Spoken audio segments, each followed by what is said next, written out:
नमस्कार। दोपहर समाचार में आपका स्वागत है।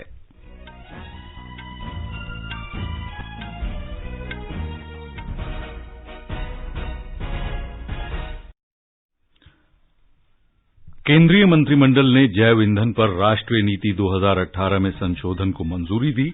इसका उद्देश्य जैव ईंधन के उत्पादन के लिए अधिक फीड स्टॉक्स की अनुमति देना और 20% एथेनॉल मिश्रण का लक्ष्य अगले साल 1 अप्रैल तक पूरा करना है।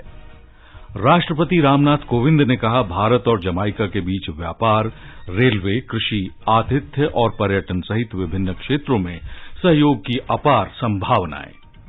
केंद्र सरकार ने सुरेश भाई कोटक की अध्यक्षता में भारतीय कपास परिषद के गठन की घोषणा की। इलेक्ट्रॉनिक्स और सूचना राज्य मंत्री राजीव चंद्रशेखर ने कहा, ऑनलाइन सुरक्षा, विश्वास और जवाबदेही सुनिश्चित करना सरकार के महत्वपूर्ण उद्देश्य। भारतीय नौसेना ने स्वदेश निर्मित पहली नौसैनिक एंटीशिप मिसाइल का बालासोर के एकीकृत परीक्षण रेंज से सी किंग 42B हेलीकॉप्टर से सफलतापूर्वक परीक्षण किया। उच्चतम न्यायालय ने राजीव गांधी हत्याकांड के दोषी पेरारी वलन को संविधान के अनुच्छेद 142 के तहत रिहा करने का आदेश दिया। सूचना और प्रसारण मंत्री अनुराग ठाकुर आज कान फिल्म समारोह में भारतीय मंडप का उद्घाटन करेंगे। श्री ठाकुर ने कहा, पहली बार भारत का रेड कार्पेट प्रतिनिधित्व देश की सिनेमाई विविधता और उत्कृष्टता का प्रतीक रहा। स्वीडन और फिनलैंड संयुक्त रूप से नाटो में शामिल होने के लिए करेंगे आवेदन। अमरीकी राष्ट्रपति जो बाइडेन नाटो सदस्यता पर फिनलैंड के राष्ट्रपति और स्वीडन के प्रधानमंत्री से बातचीत करेंगे। असम में बाढ़ प्रभावित इलाकों में राहत और बचाव कार्य हुए हैं तेज। आज अंतर्राष्ट्रीय संग्रहालय दिवस है। संग्रहालयों के बारे में लोगों में जागरूकता बढ़ाने के लिए ये दिन मनाया जाता है। इस्तांबुल में महिला विश्व मुक्केबाजी चैंपियनशिप में 3 भारतीय मुक्केबाजों के सेमीफाइनल में पहुंचने से भारत के 3 पदक पक्के। और आईपीएल क्रिकेट में आज शाम कोलकाता नाइट राइडर्स का मुकाबला होगा लखनऊ सुपर जायंट्स से।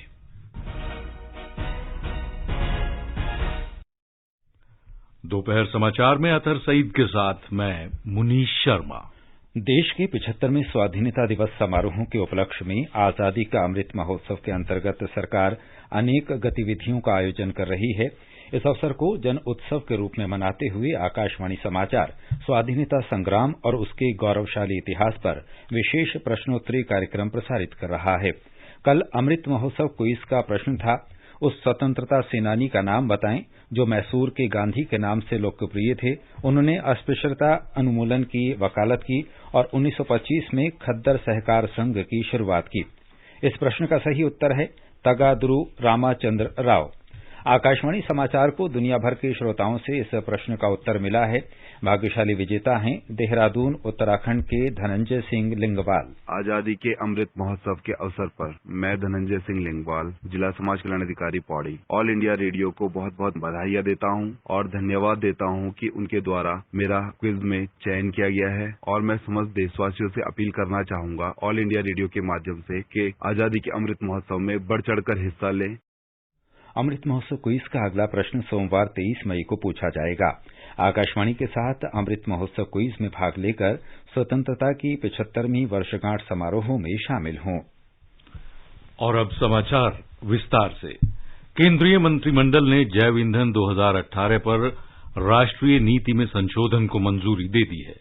संशोधनों का उद्देश्य जैव ईंधन के उत्पादन के लिए अधिक फीड स्टॉक की अनुमति देना, पेट्रोल में एथेनॉल के 20% मिश्रण के लक्ष्य को अगले साल 1 अप्रैल तक आगे बढ़ाना और देश में जैव ईंधन के उत्पादन को बढ़ावा देना है। इसके अलावा संशोधन राष्ट्रीय जैव ईंधन समन्वय समिति में नए सदस्यों को शामिल करने और विशिष्ट मामलों में जैव ईंधन के निर्यात की अनुमति देने के लिए भी हैं।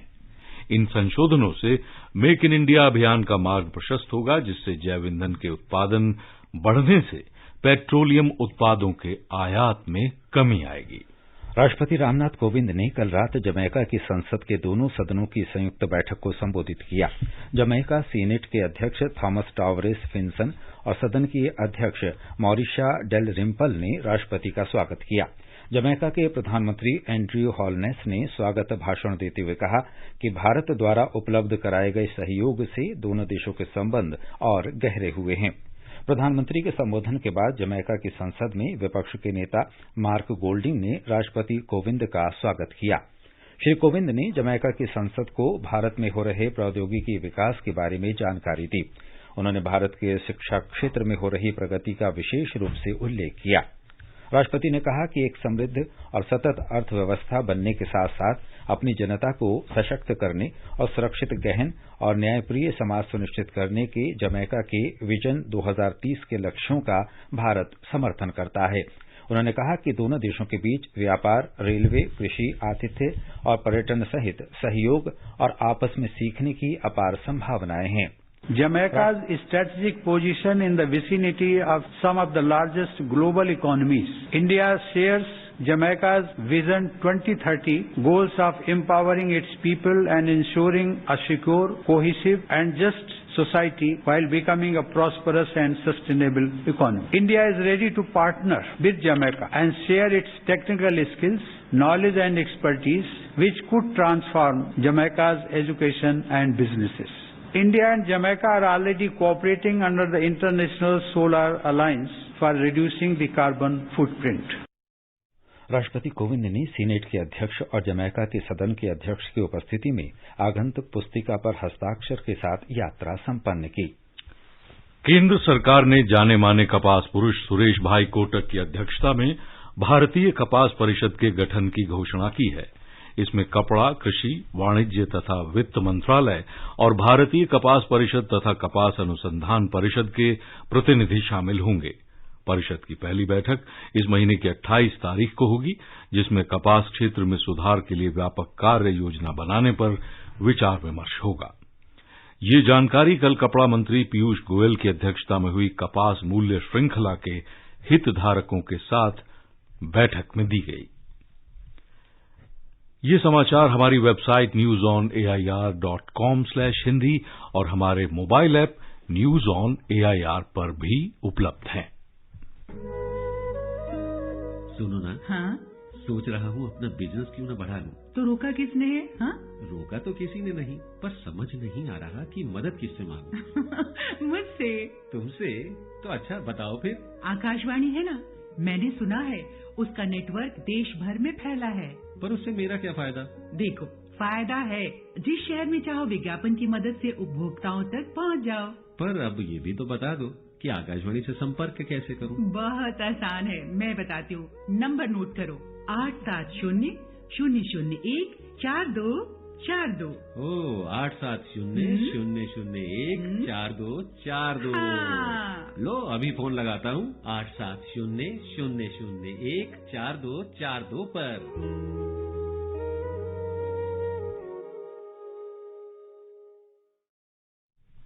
दोपहर समाचार में एक बार फिर आपका स्वागत है। केंद्र सरकार ने सुरक्षा और भरोसे का माहौल तैयार करने और साइबर सुरक्षा के मामलों के ऑनलाइन समाधान के लिए कई कदम उठाए हैं। इलेक्ट्रॉनिक्स और सूचना प्रौद्योगिकी राज्य मंत्री राजीव चंद्रशेखर ने आज नई दिल्ली में साइबर सुरक्षा निर्देशों के बारे में अक्सर पूछे जाने वाले प्रश्नों का दस्तावेज जारी करते हुए ये बात कही। श्री चंद्रशेखर ने कहा कि सरकार का मुख्य उद्देश्य ऑनलाइन सुरक्षा, विश्वास और जवाबदेही सुनिश्चित करना है। भारतीय नौसेना ने आज 42B हेलीकॉप्टर से पहली स्वदेशी रूप से विकसित नौसेना एंटीशिप मिसाइल की पहली फायरिंग सफलतापूर्वक की। इसे बालासोर में एकीकृत परीक्षण रेंज से किया गया। मिसाइल ने वांछित समुद्री स्किमिंग ट्रैजेक्टरी का अनुसरण किया और नियंत्रण, मार्गदर्शन तथा मिशन एल्गोरिथम को मान्य करते हुए अत्यधिक सटीकता के साथ निर्दिष्ट लक्ष्य तक पहुंच गई। भारतीय नौसेना ने एक ट्वीट में बताया कि ये फायरिंग विशिष्ट मिसाइल प्रौद्योगिकी में आत्मनिर्भरता पाने की दिशा में एक महत्वपूर्ण कदम है। इससे स्वदेशीकरण के लिए भारतीय नौसेना की प्रतिबद्धता की पुष्टि होती है। नौसेना एंटीशिप मिसाइल को रक्षा अनुसंधान और विकास संगठन DRDO के सहयोग से विकसित किया गया है। भारत ने आगामी 2 से 3 वर्षों में हवाई यात्रा करने वालों की संख्या दोगुनी करने का लक्ष्य रखा है। ऐसे में कम से कम 20 करोड़ लोग हवाई यात्रा कर सकेंगे। इस लक्ष्य को हासिल करने के लिए सरकार की योजना देश भर में अगले 4 वर्षों में 200 हवाई अड्डे, वाटर ड्रम और हेलीपोर्ट बनाने की है। आकाशवाणी समाचार के साथ विशेष साक्षात्कार में केंद्रीय नागरिक उड्डयन मंत्री ज्योतिरादित्य सिंधिया ने कहा कि सरकार की कोशिश बुनियादी ढांचे के विकास के साथ बेहतर माहौल तैयार करना है, जिससे नागरिक उड्डयन क्षेत्र को बढ़ावा मिल सके। श्री सिंधिया ने कहा कि 70 सालों में सिर्फ 74 हवाई अड्डे ही बनाए गए, उसकी तुलना में पिछले 8 वर्षों में 66 नई हवाई अड्डे, वाटर ड्रम्स और हेलीपोर्ट का निर्माण किया गया।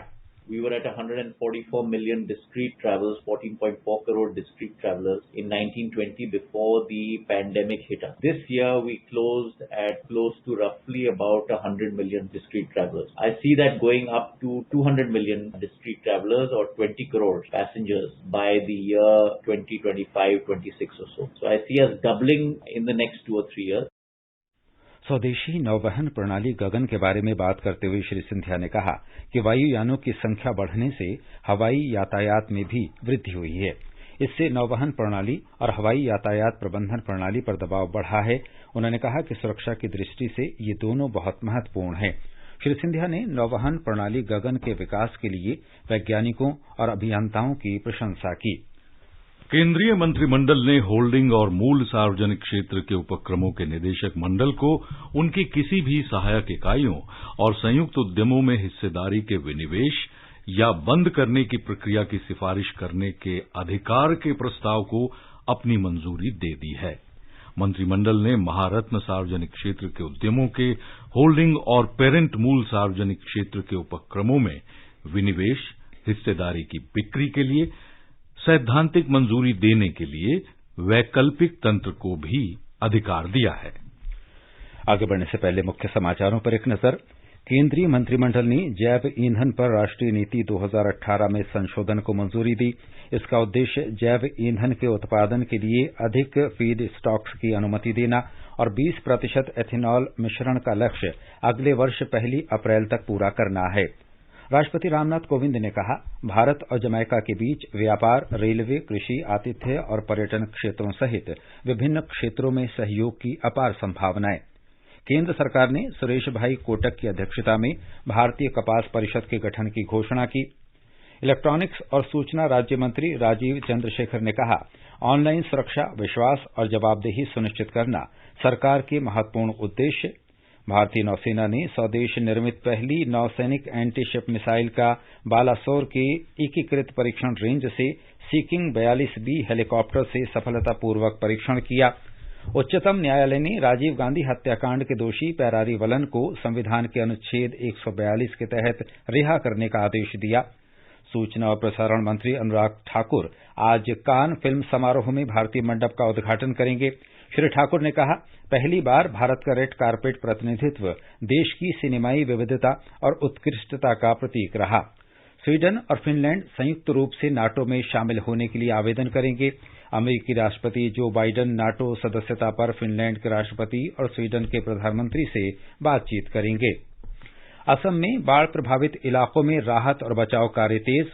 आज अंतर्राष्ट्रीय संग्रहालय दिवस है। संग्रहालयों के बारे में लोगों की जागरूकता बढ़ाने के लिए ये दिवस मनाया जाता है। इस्तांबुल में महिला विश्व मुक्केबाजी चैंपियनशिप में 3 भारतीय मुक्केबाजों के सेमीफाइनल में पहुंचने से भारत के 3 पदक सुनिश्चित। और आईपीएल क्रिकेट में आज शाम कोलकाता नाइट राइडर्स का मुकाबला लखनऊ सुपर जायंट्स से होगा। उच्चतम न्यायालय ने राजीव गांधी हत्याकांड के दोषी पेरारी वलन को संविधान के अनुच्छेद 142 के तहत रिहा करने का आदेश दिया है। उच्चतम न्यायालय ने कहा है कि राज्यपाल अनुच्छेद 161 के तहत पेरारी वलन को रिहा करने की सिफारिश को बेवजह लटका नहीं सकते। न्यायाधीश एल नागेश्वर राव और बीआर गवाई की खंडपीठ ने कहा कि तमिलनाडु राज्य मंत्रिमंडल ने प्रासंगिक कारणों को ध्यान में रखते हुए पेरारी वलन को छूट देने का निर्णय लिया। खंडपीठ ने माना कि राज्य सरकार के पास यह अधिकार है कि वो राज्यपाल को किसी भी दोषी की सजा कम करने या रिहा करने की सलाह दे सकती है। पेरारी वलन ने कारावास में 30 साल का समय गुजारा। तमिलनाडु सरकार ने 2018 में रिहाई की सिफारिश की और उसके बाद निर्णय में हो रही देरी को लेकर पेरारी वलन ने न्यायालय का रुख किया। पेरारीवलन को 1991 में 19 साल की उम्र में राजीव गांधी और 43 अन्य लोगों के हत्याकांड में गिरफ्तार किया गया था। गुजरात प्रदेश कांग्रेस के कार्यकारी अध्यक्ष हार्दिक पटेल ने पार्टी के सभी पदों से त्यागपत्र दे दिया है। एक ट्वीट संदेश में उन्होंने कहा कि वे पार्टी का पद और प्राथमिक सदस्यता छोड़ रहे हैं। श्री पटेल ने कहा कि इस्तीफा देने के बाद वे गुजरात के भविष्य के लिए और सार्थक काम कर सकेंगे। सूचना और प्रसारण मंत्री अनुराग ठाकुर आज फ्रांस में कान फिल्म समारोह में भारतीय मंडप का उद्घाटन करेंगे। उन्होंने कहा कि भारतीय मंडप में भारत को सिनेमा गतिविधियों का वैश्विक केंद्र बनाने पर खास ध्यान दिया जाएगा। एक समाचार पत्र लेख में सूचना और प्रसारण मंत्री ने लिखा कि इस वर्ष कान में भारत की उपस्थिति कई अर्थों में महत्वपूर्ण है। उन्होंने कहा कि पहली बार भारत का रेड कार्पेट प्रतिनिधित्व देश की सिनेमाई विविधता और उत्कृष्टता का प्रतीक रहा। श्री ठाकुर ने कहा कि कान फिल्म समारोह में दुनिया भर में भारत की सिनेमाई उत्कृष्टता को पहचाना गया और भारत सिनेमाई सामग्री का वैश्विक केंद्र बनने की तैयारी में है। केंद्रीय मंत्री कल कान पहुंचे और वहां कान फिल्म समारोह में भारतीय मंडप का दौरा किया। वो अमेरिका की मोशन पिक्चर एसोसिएशन के अध्यक्ष चार्ल्स एच रिबकिन से भी मिले। नॉर्डिक देश स्वीडन और फिनलैंड उत्तर अटलांटिक संधि संगठन नाटो में शामिल होने के लिए आज संयुक्त रूप से आवेदन करेंगे। स्वीडन की प्रधानमंत्री मैग्डालेना एंडरसन और फिनलैंड के राष्ट्रपति साउली नीनिस्तो ने एक संयुक्त संवाददाता सम्मेलन में अपने फैसले की घोषणा की। फिनलैंड की संसद ने कल नाटो की सदस्यता के लिए अपने देश के आवेदन का अनुमोदन कर दिया। 200 सांसदों में से 188 ने इस प्रस्ताव का समर्थन किया। राष्ट्रपति नीनिस्तो अब इस आवेदन पर हस्ताक्षर करेंगे और ब्रसेल्स में नाटो मुख्यालय को सौंप देंगे। अमरीकी राष्ट्रपति कार्यालय व्हाइट हाउस की प्रेस सचिव कैरिन जॉन-पियर ने कहा है कि राष्ट्रपति जो बाइडेन कल व्हाइट हाउस में फिनलैंड के राष्ट्रपति और स्वीडन की प्रधानमंत्री से नाटो में आवेदन के विषय पर चर्चा करेंगे। आजादी के अमृत महोत्सव के हिस्से के रूप में आकाशवाणी समाचार स्वतंत्रता आंदोलन से संबंधित 75 कड़ियों का कार्यक्रम निशान प्रसारित कर रहा है। इसका प्रसारण प्रत्येक बुधवार को परिक्रमा में शाम 4:45 पर किया जाता है।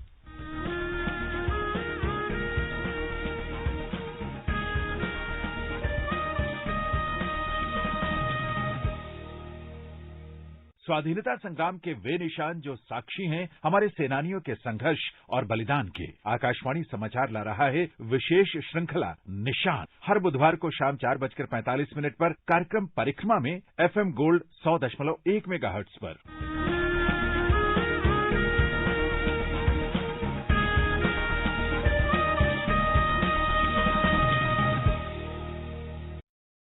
आजादी का अमृत महोत्सव के अंतर्गत आइए अब सुनते हैं आकाशवाणी की विशेष प्रस्तुति आजादी का सफर। आजादी का अमृत महोत्सव।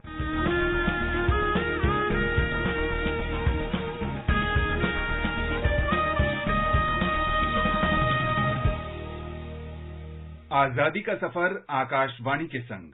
भारत का शानदार स्वाधीनता संघर्ष आधुनिक विश्व के महानतम संघर्षों में से एक है। आकाशवाणी से हम आपके लिए प्रतिदिन ला रहे हैं इस शानदार संघर्ष की झलक।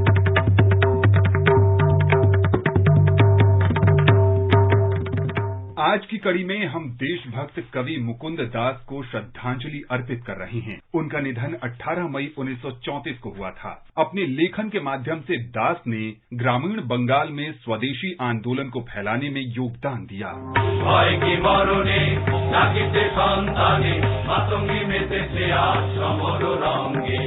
मुकुंद दास का जन्म 22 फरवरी 1878 को मुंशीगंज जिले में हुआ था, जो अब बांग्लादेश में है। जब वे 7 वर्ष के थे तो उनका परिवार बारिसाल चला गया, जहां वे स्थायी रूप से बस गए। दास अपने पिता से वैष्णव भजन सुनते हुए बड़े हुए और स्वयं भी भजन लिखने और गाने लगे। वे बंगाली शिक्षाविद और देशभक्त अश्विनी कुमार दत्त के कारण राष्ट्रवादी आंदोलन में शामिल हुए। दास ने साधु रासनंद ठाकुर से वैष्णव धर्म की दीक्षा ली।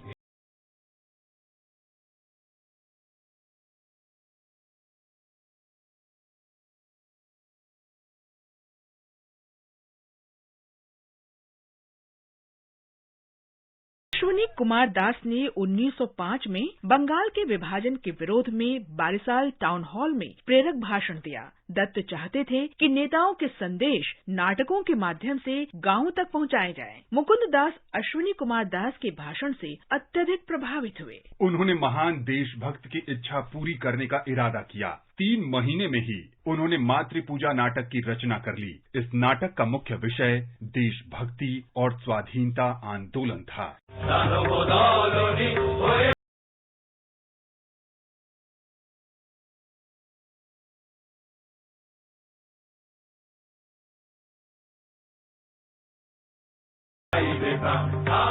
दास ने बंगाल के गांवों में नाटकों के मंचन के लिए स्वदेशी थिएटर ग्रुप बनाया। 1906 में मुकुंद दास ने बारिसाल के विभिन्न स्थानों में अपने नाटकों का मंचन किया और उसके बाद नोआखाली और त्रिपुरा में नाटकों का मंचन किया।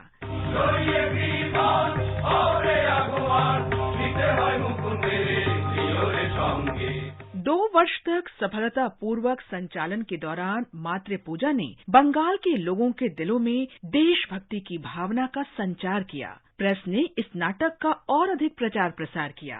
वंदे मातरम, युगांतर, संध्या, नवशक्ति, प्रवासी और मॉडर्न रिव्यू ने इस नाटक को लोकप्रिय बनाने में महत्वपूर्ण भूमिका निभाई। पूर्वी बंगाल और असम की नवगठित सरकार ने हिंसा भड़काने के आरोप लगाते हुए नाटक पर कड़े प्रतिबंध लगाए। 1908 में पुलिस ने दास को उस समय रोक लिया जब वे बागेरहाट में नाटक का मंचन करने का प्रयास कर रहे थे। मुकुंद दास को गिरफ्तार कर लिया गया और राजद्रोह के आरोप में 3 वर्ष के लिए जेल भेज दिया गया।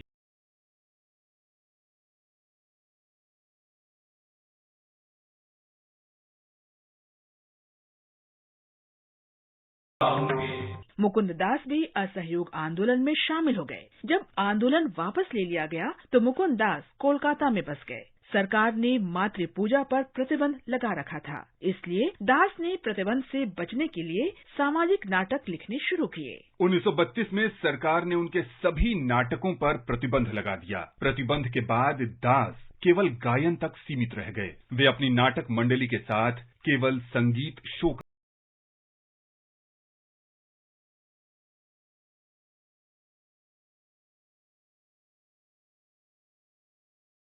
18 मई 1934 को हुआ। उनके लेखन का अपार संग्रह दशकों तक भारत के लोगों को प्रेरित करता रहा। महान राष्ट्रवादी को शत शत नमन। आरंभ है प्रचंड बोल मस्तकों के झुंड, आज जंग की घड़ी की तुम गुहार दो। आज हम शहीद गोरमिन खान को भी स्मरण कर रहे हैं। उन्होंने 1857 में भारत के प्रथम स्वतंत्रता संग्राम में भाग लिया था। हमले के दौरान कंपनी की सेना ने खान को पकड़ लिया। खान को 1857 में आजीवन निष्कासन और सश्रम कारावास की सजा दी गई। अप्रैल 1858 में उन्हें बम्बई से अंडमान द्वीप भेज दिया गया। जेल से भागने के प्रयास में अंग्रेजों ने उन्हें पकड़ लिया और 18 मई 1858 को फांसी दे दी। शहीद गोरमिन खान को नमन। आजादी का सफर आकाशवाणी के संग आज की कड़ी यहीं समाप्त होती है। कल फिर मिलेंगे नई कड़ी के साथ।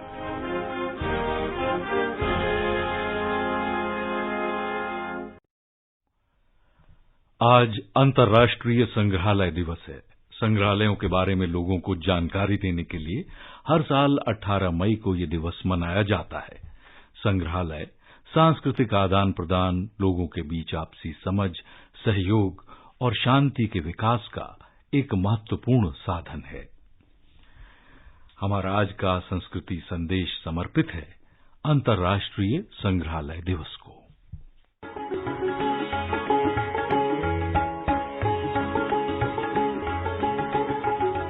मनुष्य की स्वाभाविक प्रकृति है कि वो अपनी यादों से जुड़ी वस्तुओं का संग्रह करके उन्हें संजो कर रखता है। संग्रहालय या म्यूजियम वो स्थान होता है जहाँ बीते हुए समय की यादों को भविष्य के लिए संजो कर रखा जाता है। अंतर्राष्ट्रीय संग्रहालय परिषद के अनुसार संग्रहालयों में ऐसी अनेक चीजें सुरक्षित रखी जाती हैं जो मानव सभ्यता की याद दिलाती हैं। संग्रहालयों के इसी महत्व को देखते हुए संयुक्त राष्ट्र ने 18 मई 1983 को अंतर्राष्ट्रीय संग्रहालय दिवस मनाने का निर्णय लिया। तब से दुनिया भर में 18 मई को अंतर्राष्ट्रीय संग्रहालय दिवस यानी इंटरनेशनल म्यूजियम्स डे मनाया जाता है। आज के दिन लोगों को संग्रहालयों के इतिहास के बारे में भी बताया जाता है। इसके लिए कई प्रकार के कार्यक्रमों और गतिविधियों का आयोजन किया जाता है। इसका मूल उद्देश्य जनमानस में संग्रहालयों के प्रति जागरूकता पैदा कर उन्हें इनके कार्यकलापों के बारे में जानकारी देना है। इसका एक उद्देश्य ये भी है कि लोग संग्रहालयों में जाकर अपने इतिहास और समृद्ध प्राचीन परंपराओं को जानें और समझें। अंतर्राष्ट्रीय संग्रहालय दिवस का आयोजन अंतर्राष्ट्रीय संग्रहालय परिषद या इंटरनेशनल काउंसिल ऑफ म्यूजियम्स यानी ICOM करती है। इसकी स्थापना 1977 में की गई थी। संस्कृति और ज्ञान को बढ़ावा देने के लिए ICOM ने 30 से अधिक अंतर्राष्ट्रीय समिति बना रखी हैं, जो अपने क्षेत्रों के संग्रहालयों के लाभ के लिए उन्नत शोध करती हैं। ICOM हर वर्ष अंतर्राष्ट्रीय संग्रहालय दिवस के अवसर पर एक विषय या थीम का निर्धारण करके इससे संबंधित कार्यक्रमों का समन्वयन करता है। आज अंतर्राष्ट्रीय संग्रहालय दिवस के अवसर पर हमारा कर्तव्य बनता है कि देश के संग्रहालयों में सुरक्षित अपनी धरोहरों के बारे में हम न केवल स्वयं जानें, बल्कि अपनी आने वाली पीढ़ियों को भी इनके बारे में बताएं।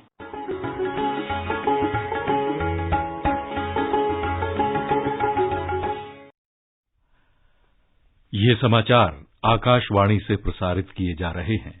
ताजा समाचार जानने के लिए आप हमारे Twitter handle @AIR News Hindi को फॉलो कर सकते हैं। कंपटीशन की अगर आप कर रहे हैं तैयारी, तो उनके लिए ऑल इंडिया रेडियो पर हम लाए हैं अभ्यास, एक ऐसा कार्यक्रम जिसमें आप पूछेंगे सवाल व्हाट्सएप नंबर 9289094044 पर, या फिर ईमेल करेंगे abhyas.airnews@gmail.com पर, और हमारे विशेषज्ञ देंगे इसका जवाब। इस बार का विषय है एंथ्रोपोलॉजी और सवाल भेजने की अंतिम तारीख है 18 मई। आपका अभ्यास हमारा प्रयास।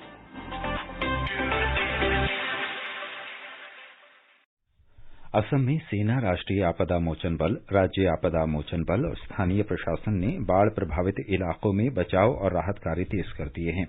राज्य के 26 जिलों में बाढ़ और भूस्खलन के कारण 4 लाख से अधिक लोग प्रभावित हुए हैं। 8 लोगों की जान गई है। गुजरात में मोरबी जिले के हलवाड़ में आज एक नमक फैक्ट्री की दीवार ढह जाने से 10 मजदूरों की मौत हो गई।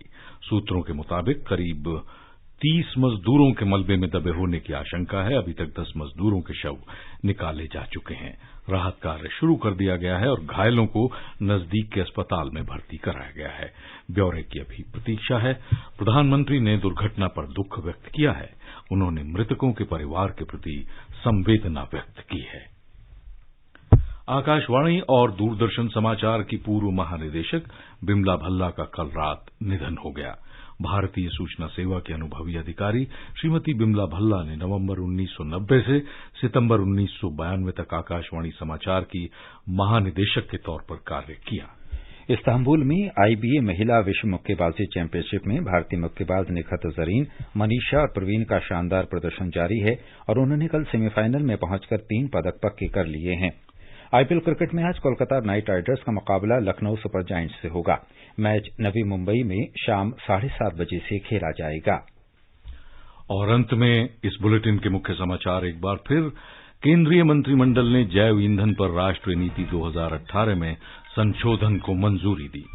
राष्ट्रपति रामनाथ कोविंद ने कहा है, भारत और जमाइका के बीच व्यापार, रेलवे, कृषि, आतिथ्य और पर्यटन सहित विभिन्न क्षेत्रों में सहयोग की अपार संभावनाएं।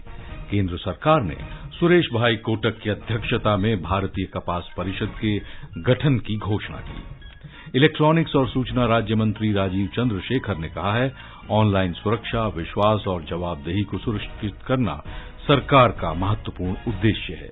भारतीय नौसेना ने स्वदेश निर्मित पहली नौसैनिक एंटी-शिप मिसाइल का बालासोर के एकीकृत परीक्षण रेंज से सी किंग 42B हेलीकॉप्टर से सफलतापूर्वक परीक्षण किया है और उच्चतम न्यायालय ने राजीव गांधी हत्याकांड के दोषी पिरारी वलन को संविधान के अनुच्छेद 142 के तहत रिहा करने का आदेश दिया है। सूचना और प्रसारण मंत्री अनुराग ठाकुर आज कान फिल्म समारोह में भारतीय मंडप का उद्घाटन करेंगे। स्वीडन और फिनलैंड संयुक्त रूप से नाटो में शामिल होने के लिए आवेदन करेंगे और इस्तांबुल में महिला विश्व मुक्केबाजी चैंपियनशिप में 3 भारतीय मुक्केबाज सेमीफाइनल में पहुंचे। इसके साथ ही ये समाचार बुलेटिन समाप्त हुआ।